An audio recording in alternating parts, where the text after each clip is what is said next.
છોટાઉદેપુર જિલ્લામાં પશુઓને ઘર આંગણે સારવાર મળી રહે તે માટે સરકાર દ્વારા 17 એમ્બ્યુલન્સ ફાળવવામાં આવી છે, પરંતુ આશ્ચર્યજનક રીતે તેમાંથી 7 એમ્બ્યુલન્સ ડોક્ટરો અને ડ્રાઈવરોની ભરતીના અભાવે ધૂળ ખાઈ રહી છે। 1962 હેલ્પલાઇન દ્વારા પશુપાલકોના દ્વારે સેવા આપતી આ યોજના સ્ટાફ વગર ખોરંભી પડી છે। આદિવાસી વિસ્તારના પશુપાલકોને પોતાના બીમાર પશુઓને 20 થી 30 કિલોમીટર દૂર લઈ જવા માટે મોંઘી વાહન ખર્ચ ભોગવવો પડી રહ્યો છે। પશુપાલકોની માંગ છે કે સરકાર વહેલી તકે સ્ટાફની ભરતી કરી બંધ પડેલી એમ્બ્યુલન્સ સેવા ફરી શરૂ કરે, જેથી લાખો પશુઓને સમયસર ચિકિત્સક મળી શકે।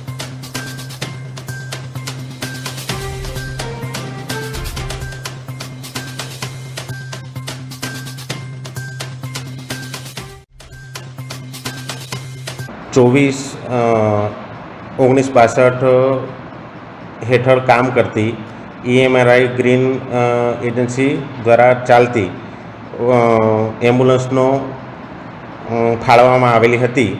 તેમાંથી અત્યારે જોવા જઈએ તો ટોટલ 17 એમ્બ્યુલન્સ અત્યારે આપણા છોટાઉદેપુર જિલ્લામાં છે। એમાંથી 7 ઓન રોડ છે, 4 વિવિધ પશુ દવાખાનાએ ફાળવવામાં આવેલ છે અને 6 એમ્બ્યુલન્સ ઓફ રોડ છે।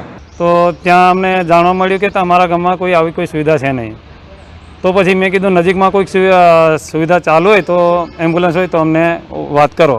એમને કીધું ગુનાટામાં ચાલે છે, અમારે નજીક છે, 12-13 કિલોમીટર જેવું છે।